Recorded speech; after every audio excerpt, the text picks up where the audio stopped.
किसी ने बड़े कमाल की बात कही है कि आपकी कर्म ही आपकी पहचान है, वरना इस दुनिया में तो एक नाम के हजारों इंसान है। नमस्ते दोस्तों, मेरा नाम है कविता और आज मैं आप लोगों के सामने एक छोटी सी कहानी लेकर आई हूँ।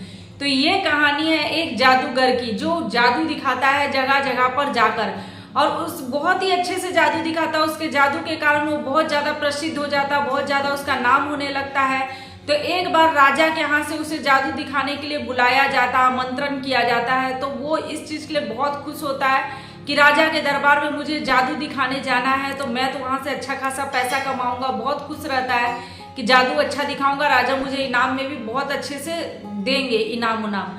ये सोचकर वो राजा के दरबार में जादू दिखाने जाता है। और जब वो जादू दिखाने जाता है तो वो मन में सोचता है कि मैं तो बहुत सारा जादू दिखा चुका हूँ, कुछ नया करता हूँ ताकि राजा को कुछ ज्यादा अच्छा लगेगा।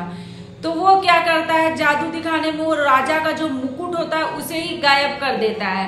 और जब वो राजा का मुकुट गायब करता है अपने जादू से, तो वहाँ जो बैठे रहते हैं उसके प्रजा, उसकी मंत्री जो रहते हैं वहाँ के लोग, वो सब पूरा हंसने लगते हैं। और ये देखकर राजा को बहुत खराब लगता है। उसे लगता है कि कुछ नया कर रहे जादूगर को, लेकिन राजा को लगता है कि वो मेरा अपमान किया है। उसे खराब लगता है कि वो उसका मुकुट उड़ा देता है। तो उसके बाद राजा को गुस्सा आ जाता है और राजा बोलते हैं इसे बंदी बना लो और एक सप्ताह के अंदर इसे फांसी पे लटका दिया जाएगा।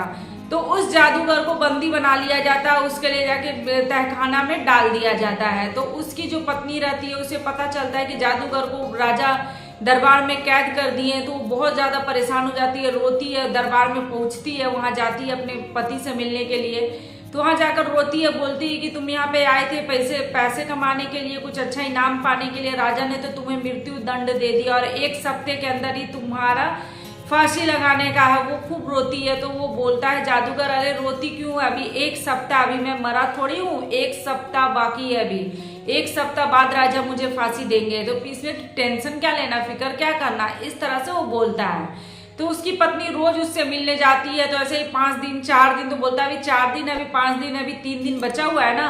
तो उसकी वाइफ बोलती है कि लगता है ना ये पागल हो गया, कि मेरा पति पागल हो गया, जो इसको मरने का कोई डर ही नहीं है, एक सप्ताह बाद राजा इसे फांसी देने वाले है। और ये बोलता है कि अभी तो टाइम है। वो ये सोचकर रोती है, फिर वो वापस आ जाती है। तो वो दिन भी आ जाता है जिस दिन उसे फांसी देना रहता है। तो राजा उसके पास पहुंचते हैं सुबह में, जैसे उसको जिस दिन फांसी लगाना रहता है। तो वो जब राजा उसके पास जाते हैं तो वो रोने लगता है, मतलब दुखी होता है, रोने लगता है। तो राजा बोलता है मरने के लिए तैयार हो ना, आज रो रहे हो, उस दिन तो तुझे बड़ा मजा आ रहा था, जब महल में सब लोग मेरे ऊपर हंसने लगे थे, तुमने मेरा मुकुट गायब कर दिया था। तब वो बोला कि राजा साहब, मैं आपके मतलब मरने के डर से नहीं रो रहा हूँ, मैं तो इस बात का टेंशन लेकर रो रहा हूँ कि मैं बरसों का मेरा मेहनत सफल, जो मैंने अपने घोड़े को सिखा रहा था, उड़ने का प्रयास कर रहा था, वो बस 1 साल ही बचा है। 1 साल के अंदर मेरा घोड़ा उड़ने लगता, और मैं बस इसीलिए दुखी हूँ कि मेरा जो सालों का मेहनत था, जो मैं कोशिश कर रहा था अपने घोड़ों को उड़ाने का, वो मेरा मेहनत बेकार हो जाएगा और मेरे सिवाय ये कोई कर भी नहीं सकता। मैं एक नया काम करने जा रहा था कि अपने घोड़े को उड़ना सिखा रहा था, और बस 1 साल बचा हुआ है, 1 साल के बाद ही मेरा घोड़ा उड़ना सीख जाता। तो राजा जब ये बात सुनते हैं तो थोड़ा रुक जाते हैं और मन में सोचते हैं कि उड़ने वाला अगर घोड़ा मुझे मिल जाए तब तो मैं हर युद्ध जीत जाऊंगा, हर दुश्मन को हरा दूंगा, क्योंकि मैं तो उस घोड़े पे बैठकर उड़ूंगा तो मैं तो हमेशा जीतता ही रहूंगा, मैं हमेशा विजयी होऊंगा। ये सोचकर उनके मन में आता है। तो वो बोलते हैं कि तुमने उड़ने वाला घोड़ा बनाया है? तो उसने बोला कि जी, 1 साल के अंदर वो मैं पूरा ही उसे तैयार कर दूंगा और वो उड़ने लगेगा। तो ये सोचकर राजा उसे बोलते हैं कि ठीक है, मैं तुम्हें माफ करता हूँ, और 1 साल के बाद जो तुम्हारा उड़ने वाला घोड़ा है ना, उसे तुम मुझे दोगे, और अगर 1 साल के बाद तुम मुझे उड़ने वाला घोड़ा नहीं दे पाए ना, तो मैं उस दिन तुम्हें फांसी लगा दूंगा। तो बोलता है जी, आप उस दिन मुझे फांसी लगा दीजिएगा। तो इस तरह से बोलता है और राजा उसे छोड़ देता है कि 1 साल के बाद ही मुझे घोड़ा देगा। तो वो अपने घर आता है। जब वो अपने घर आता है, देखते बहुत सारे उसके परिवार वाले वहां इकट्ठा हुए रहते हैं। उसकी वाइफ, जो उसकी पत्नी रहती है, वो रोती है, उसके परिवार वाले रोते हैं कि आज उसको फांसी लग जाएगा। लेकिन जब उसकी पत्नी उसे देखती है तो देखकर बहुत खुश हो जाती है, उसके रिश्तेदार भी खुश हो जाते हैं। फिर थोड़ी देर बाद सब बैठते हैं, फिर उसके बाद वो लोग अपने अपने घर चले जाते हैं। तो बसते हैं पति पत्नी।